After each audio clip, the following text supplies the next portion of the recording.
Stephen DeMarney here, and next we're going to watch Monitor the Robot versus the 11-pound Anvil. Let's see what happens.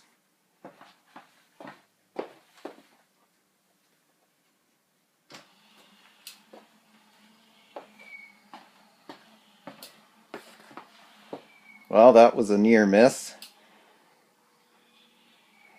Well, a little bit of rubbing there, but and Monitor is not really looking for the anvil.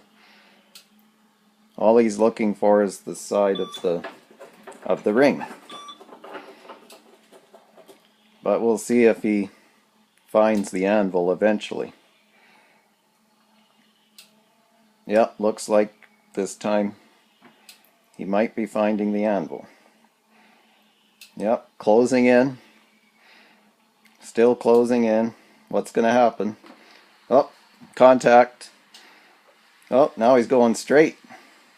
Oh, that anvil's in for it. But is Monitor going to fall off too? Let's wait for it. Oh. Oh, he's pushing the anvil off a bit more.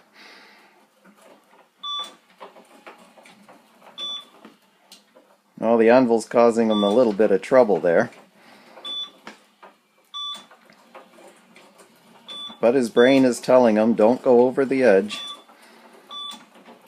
So that's like a true sumo robot. You don't want to get outside the ring. You'll lose part of the match. Well done, Monitor.